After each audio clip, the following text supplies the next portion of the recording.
world. You know it is. Industry invaders. It's your boy Cam 1111. The YouTube's Rookie of the Year, and I'm back with an absolute banger. Now, I gotta say, we've been doing a lot of negative stories, a lot of exposals, a lot of truths that have been coming out about Drake. But let's do something positive, and let's really dive deep and delve deep into his career. The Drake feature curse. Shout out Louisa. Original link will be the first link in the description. Make sure you like, share, subscribe if you're new, guys. I appreciate all the love and support. We've been growing, we've been building.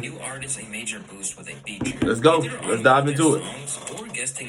But first, let's dive. Who can you first think of when you think of the Drake feature? You know, you got Makonnen, and he's one of those. You got Fetty Wap, you got Migos. Of course, I'm in Atlanta, so I already knew about the Migos, just like I already knew about Future and, you know what I'm saying, like Thug. 2 Chainz, you can name them. I already knew about them for sure. But that's just a name of a few. Who else? Who did I miss off that list? I'm surprised that a lot of them feel indebted to him. I miss Drake. Like, he a cool dude, you know what I'm saying? He real observant. So this has been in a long time. 2018 we're gonna make it happen, but we made it happen for real. Yeah. The success stories of people like Lil Baby and 21 Savage. What happens when the Drake cosign backfires and becomes the highlight? Let's dive into it. Let's go. From Drizzy, come with strings attached. That means you can never escape his shadow. Never. From Kendrick Lamar accusing Drake of, quote, running to Atlanta when he needs a few dollars, and specifically mentioning how he uses his features with rappers like Future, 21 Savage, Lil Baby, and 2 Chainz as a way to be more accepted by the culture. And how do y'all feel about that? I think it was absolutely incredible breakdown by K-Dot, and it was definitely a different POV for the simple fact of, shit, we ain't never heard it broke down like that. We ain't never really, hell, I ain't gonna lie, I ain't never even looked at it like that. You know what I'm saying? Until K-Dot really pointed it out. That's why I had to, like, he tells you, yo, just stay with me for a second. Let me break it down for you. You know what I'm saying? I ain't never really looked at it, but it may have some truth to it. I'm not gonna lie. I want to dive more into later in the video. I'm not gonna lie. These days, we have rappers like Rod Wave, I can see a top-selling rapper with a die-hard fan base, and the ability to sell out huge venues worldwide, even going as far as to turn down a feature from Drake. So it's clear that something fishy is going on. But before we get into how things went so wrong, I first need to explain how Drizzy got this reputation as a cheat code for success. Let's break it down. By the year 2020, Drake assisted 32 artists to their highest Hot 100 position at the time. This included shout out to Drake. That's a banger. Lamar, that's a banger. Future, Lil Baby, and many, many more. On average, the artists climbed up 19 spots from their previous highest position. Plus, 18 of these artists had never even made it onto the charts in the first place before they got that Drake stimmy. His peak moment of helping other artists came in 2017 when he brought 7 fellow rappers onto the billboards, or at least gave them a boost. By 2021, he'd appear on 41 projects as a guest since 2015. 30 times out of Remember the Drake feature run though, y'all? He was going fucking berserk. He was going bananas. Like, think of that run and those hits. Like, boy, you can't even count them. You can't even count them. This track had the highest on Spotify and YouTube for the entire project. And of course, Drake didn't just let those numbers speak for themselves. He's constantly boasted about these accomplishments on songs like Mob Ties. And now that Drake is facing opposition from artists like Future, Rick Ross, The Weeknd, and Kendrick Lamar during the Raps of Award, you can't deny his greatness when it comes to that. That's why I still kept him at the top 3, big 3. Package with shots like every song that made it onto the charts he got from Drizzy and your first number. And I need y'all, we still have to give flowers and kudos, right? Just for the simple fact that his greatness, he's helped so many artists' careers for over 10 years, literally. Like, we watched him do it. Fetty Wap, Makonnen, 4 Bats is another one. Like, even though 4 Bats was already kind of buzzing and blowing up, for him jumping on that, it got on the, you know what I'm saying? Like, it was a really, really big deal. I mean, you got Future, Migos, like, it's BlockBoy JB, with all due respect, but we ain't never heard from him again. You see what I'm saying? Like, from producers to artists to rappers, he really did a big thing. He did his big one for sure. Like, I can't discredit that. The reputation as a hit maker. See, I never counted Atlanta because I was already in Atlanta. I already knew Savage. From legends in the industry. A Jay-Z feature is still considered one of the most important features you can get to this day. Drake. This was especially true for someone like Lil Durk, who was famously featured on Drake's absolute smash hit, Laugh Now, Cry Later. Yeah, huge record. Right, this motherfucker Drake come through the DM like, I don't see your number. Maggie told me this before. I supposed to be on that compilation he did, like, he dropped like 4 songs, and then get on it. So when he sent the song through, I called everybody. Like, you rich, it's over with. Like, shit, he got that touch for real. You hear me? I turned to a fan that motherfucking day. I called everybody. Mama, it's over with. I'm finna do this motherfucker. We finna fuck him up on, we finna go. And then so we came out, and the song was during the pandemic. Yeah. We went straight to 100. And then it just Shout out to Drizzy, man. Yeah, shout out Drake, though. Yeah, 100%. Because think about this, y'all. Before Durk did the record with Drake, Durk was already rapping for 10 years. Remember? He was in the Chicago drill scene. Sosa, G Herb, man, countless others. I mean, 600 Breezy, Lil Bibby. I mean, all of those guys. Shout out to the Chirac, man. We still love and revere y'all. You know what I'm saying? But it's for the simple fact that, like, bro, he was already rapping for 10. But he do the record with Drake, he's on a whole nother stratosphere. That's all we're saying. Praised by so many who got that 100%. first taste of the Billboard through him, it's one of the few things that, until recently at least, You most get of his super fellow credit MCs for it. were happy to salute Drizzy for. I'm the only person that put on for me when I ain't had nobody was Drake. I'm talking about Drake was the first person to put on, like, before anybody. And that's big. Look at where they are today. Look at where they are today. You got to give a man credit. You can't just tear him down or kick a man when he's down. You got to give him the same. Hey, listen. I want this to be clear, guys. You can tell a lot about a man from the way he wins and the way he loses, from the accomplishments to the failures. You can tell a lot. So I'm just saying, you can't just shit on him. He's still It's a cemented. little awkward now, considering the recent events that's taken the game by storm. But as much as Drake fans like to talk about how he can basically give rappers exposure or even revive their careers, this is only one side of the story. Because for every success for people like Flocko, Savage, or The Weeknd, there are people like BlockBoy JB, Sosa Geek, OVO Signese Division in the UK gigs, who haven't returned to the Billboard charts ever since. As for others who kept their place in the game, the problem is that they just failed to replicate the early rush of publicity that came from the Drizzy feature. That's why when the new artist Forbats got a collab with Drake, which debuted with 3 million streams in its opening 24 hours on Spotify, not everyone saw it as... See, you're not wrong.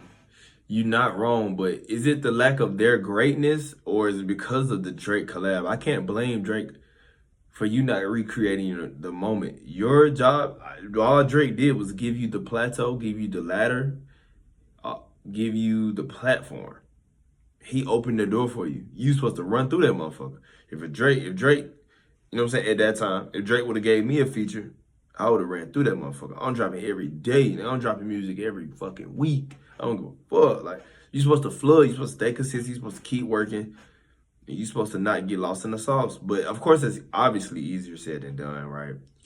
You get lost in the sauce with just anything. So, man, that's crazy. Good thing for his future. Not wrong, though. Who are the artists whose careers capsized after getting the call from Drake? And how much is he to blame? When you think of an artist who fell off after getting the Drake feature, they don't come much bigger than BlockBoy JB. Yeah, I named him. Who initially garnered attention with tracks like Shoot, Rover featuring 21 Savage, and the Dance That Fortnite would later steal. BlockBoy JB found himself getting the famed DM from Drizzy, where he claimed he was his favorite rapper. They would eventually collab on a hit song titled Look Alive, and banger. It went crazy when it debuted, as it basically took over the game and quickly landed BlockBoy in the XXL freshman list. Yeah, that shit was stupid. And it's still a hit. It's still a smash now. If you listen to it. Number 5 on the Billboard charts, the track's official video now has over 390 million views on YouTube alone. Stupid. But for all the momentum he had, it's all just evaporated once Drizzy did what he always does and moved on to the next hot thing. When his debut album Fat Boy dropped in 2020, it failed to chart, and the same unfortunately goes for 2022's Back to the Block.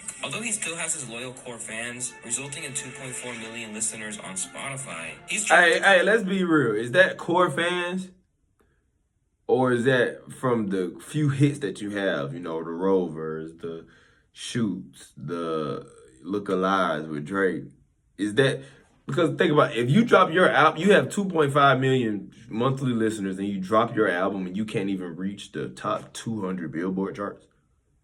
That's not a core fan base, family. Those are timeless hit records that you will forever eat off of, but you will never recreate those moments again. You know what I'm saying? Let's just be for real. Let's call it for what. That's not Drake's fault. On his career, even when people pointed out to him. Do you feel like you, in some ways, you kind of blew up so fast that it gave people weird expectations of what was supposed to be coming from you? To be honest, I feel like I didn't even blow up that fast. It's just like motherfuckers weren't even on me. So when I had this song, it blew up. I didn't blow up. The song blew up. Yeah, definitely. So like, people didn't even just know that I had like fucking 4 mixtapes out before this shit. So I always had a grind anyways. So I feel like people just don't understand that. Even though things. Wait. That's not. But you said a whole lot of nothing, BlockBoy. You having 4 mixtapes doesn't land you a Drake feature. You get what I'm saying? That doesn't land you a Drake feature. That also doesn't land or solidify your work ethic. How long have you been rapping for? Like, we don't even know your story, man. We just know you're a crip from South Memphis. That's all we know. He still believes he'll rise to the top again and will eventually step out of Drake's shadow. That's delusion. Tune out, and guess what? They're gonna come back again. What? Oh God! See that again? The delusion, the arrogance, bro. Once the rap fans are off you, they're off you until you catch another one, that's very rare that an artist will catch 2 hits and one without that said lead artist like a Drake or a Future or, you know what I'm saying, one of those big acts. Those, you know what I mean? Like, bro, they off you. Your dance ain't even your dance no more. They got it in video games. They stole it from you. Everything was taken from you. Your career was taken from you once you did the Drake song. It was over. Like, and that ain't your fault. And I'm not faulting you or shaming you or talking down on you. It's just that's just what it is. You will never be on that level of stratosphere again. That's why, like I said, if Drake opened the door for me like that, shit, I'm finna flood. I don't give a fuck. I'm finna build connections because everybody gonna come calling. Everybody. So I'm finna build relationships because you never stay at the top. Never. Not even Tom Brady, not even LeBron, not even Jordan. No one has ever stayed at the top for their entire career. It's never happened in the history of careers. So with you knowing that, and you have to plan accordingly. You ain't gonna always be hot. Fetty Wap, same thing. Fool, once you drop that Trap Queen, that's a diamond record. Can you do it again? Okay, you did it again. Can you do it again? Okay, you did it again. Can you do it again? You know what I'm saying? Like, this shit is real. Time. It just take time. And like, the longer you keep rapping, and the more you keep going, it's the bigger your fan base get. Like, I know when I first dropped them with my real fans, like, I already knew that because every time I look at my comments, we see something about Drake or some shit. But now, like, the comments changed. What's interesting is that these days, BlockBoy is trying to ride the same wave by reaching out to Drake for another collaboration. This time, he didn't just slide into Drake's DMs, but he made it public on his Instagram story, saying, "I think it's time for another one at Champagne Poppy." This time around, even Drake's fans recognized that there wasn't much for the Six God to game from teaming up with BlockBoy ever again. Some even have gone far as to comment things like, Drake probably avoiding watching that story right now, and BlockBoy fell off. No waves to ride there for the boy. Rather than being the megastar that Look Alive set him up to be, BlockBoy is now left in obscurity, and his fallout is even being mocked by fellow rappers like Bandman Kevo. He fell off. Damn. He really did. And we not talking about money. Listen, people get it fucked up. When we say you fell off, it doesn't mean money. It doesn't mean career achievements or accolades. It means your peak was Look Alive. You have failed to even come a whiff. You've never even smelt the whiff of it again. That's what we're saying. Like, you're not even nowhere near close to it. If your peak is 90, which is Look Alive, fool, you've been doing 20s and 30s. You're failing the class. You dig what I'm saying? So it's like, come on, bro. Get that shit together. I don't care. He shouldn't have said nothing about me. He fell off. He do not got no money like me. He should have came at me. Damn. He fell off. Damn. All that dancing and doing this with the leg shit is over with. It is over with, bro. We grown now. I'm 25. Once riding a wave that Drake hopped on, only to jump off before it faded, BlockBoy isn't alone in briefly benefiting from Drake's nice spot in the culture. Sometimes this phenomenon even extends to rappers from Drake's own city, which was the case for a rapper by the name of Smiley. An underground MC from Toronto. I'm gonna be honest, I never heard a song from Smiley. I never even heard the song he did with Drake. I seen it go viral, and that's kind of it. I don't know anything about him. Let's just check it out. Smiley started his career rhyming with the Garden Gang clique. After a 2015 stint in jail derailed his momentum, Smiley got his initial exposure through tracks like 9 on Me. And soon, Drake could be seen rapping his track from the pool. Nice shots might pass. Oh, that's a label. You want to with no cable. Now I'm popping and annoying. Wow. I'm joining. Officially on Drake's radar since 2017, he soon signed to Drake's OVO label. And to him, it seemed like the perfect scenario. At that point, Drake really started pushing him heavily on social media. I seen a picture with you and Ross, and Drake captions the shit that you're his favorite rapper. Oh, yeah. Right? What that felt like when you seen that? It was love still already, like, he's already said things like that too already, so I was like, I just surprised he posted that like that, you know? Right. Yeah. With that kind of cosign, he started to believe that he was the one. Sure, it's like, I've finally gotten to embrace everything, like, you know, I understand it, but like, I've been like that, I've been asking myself, like, why me, but I'm gonna keep asking myself that for how long now, like, you know? You know, but real shit, why me, but it's love, like, that's what's crazy, because now I even see what he sees. Real shit, like, you know. And what is that exactly, my boy? I mean, y'all let me know in the comments if I'm tripping. What does he see? What does he see? Because I can name people from Toronto or Canada I know for sure. He's not better than Tory Lanez at all, in no way. Not saying that I'm comparing the two, right? As far as, I'm just saying, it's me, what? You know, like, what is it? Easy to say. I do believe, like... But unfortunately for Smiley, no one else saw it. And yeah, that's what I'm saying. Co-sign on 2021's saw what? His flow got clowned by the masses, and everyone pretty much thought he fumbled his opportunity.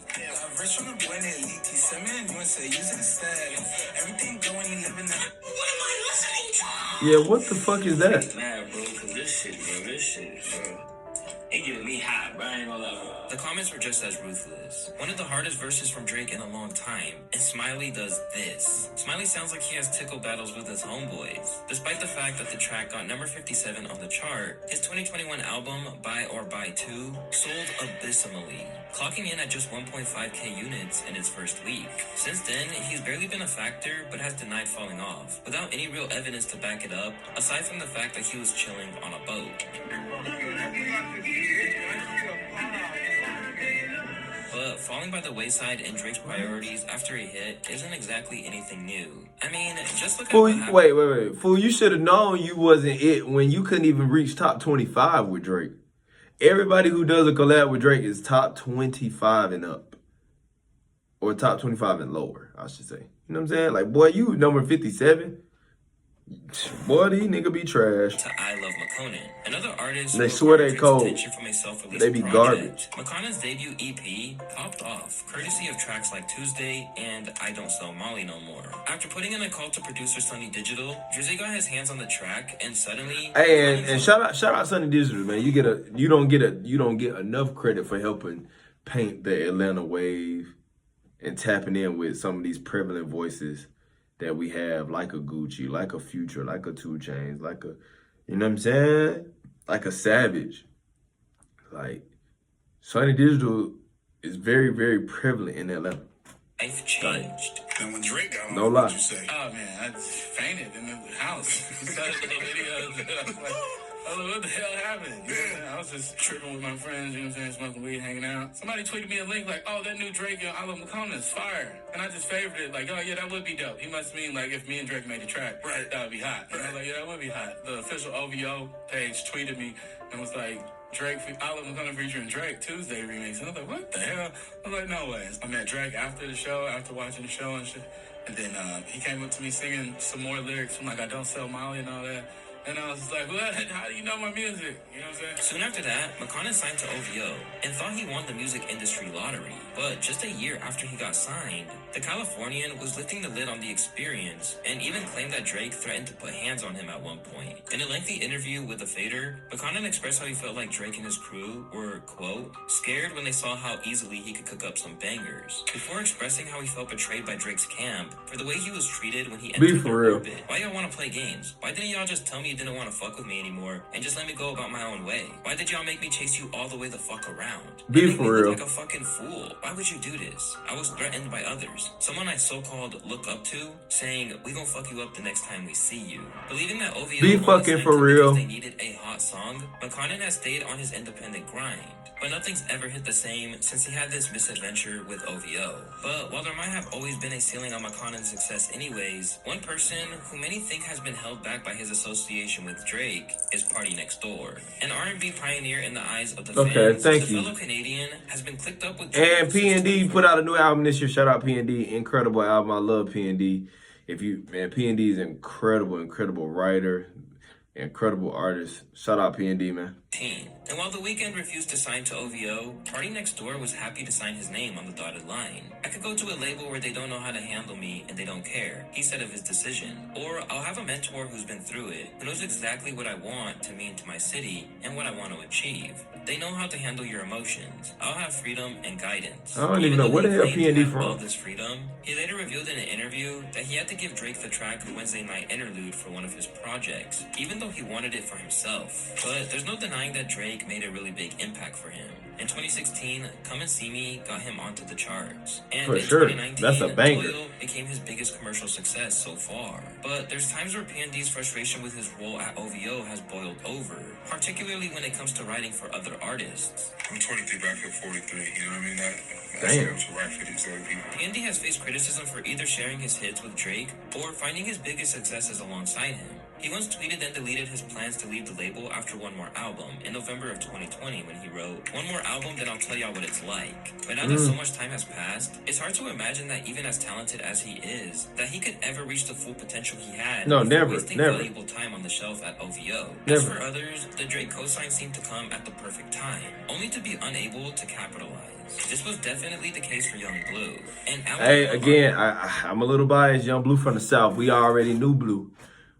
We knew Blue before the song with Drake. Blue been popping. Blue been moving and shaking. You know what I'm saying? Blue was having hits before Drake. I gotta speak up for Blue. Shout out Blue. Made waves back in 2017 with Miss It. Blue has always had clear star power. But when his buzz started to take a little dip, having Drizzy hop on 2020's Your Mind Still changed everything for him.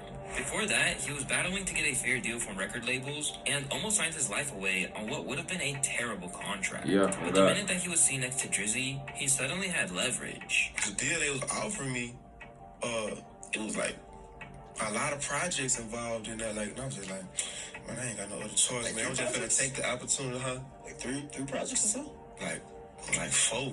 And they wanted my old masters, you know what I'm saying? Oh, hell to the fucking no. And it was a number like 250 type shit. You feel 2.5 million? No, like 250,000. Like advance. Okay, just put it in perspective. You know what I'm saying? Now let's do that. Let's do it. Before the Drake record dropped, well, soon as the Drake record dropped, I was having bidding wars between $8 and $9 million. Really? Yeah. The lead single from his album Moon Boy, the record peaked at number 12, and soon after, he was blowing up like crazy. But to this day, Your Mind Still has double the plays of his next most popular song.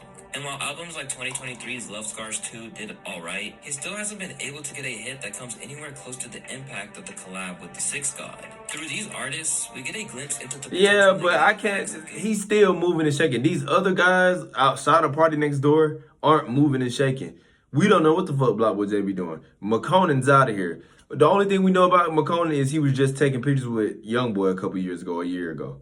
Right? He was in the Lamborghini, posted up like a bad chick. He's showing the logo. Oh my God, I'm in it. You know what I'm saying? Like, you one of those. So I can't just do that. Blue's still moving and shaking.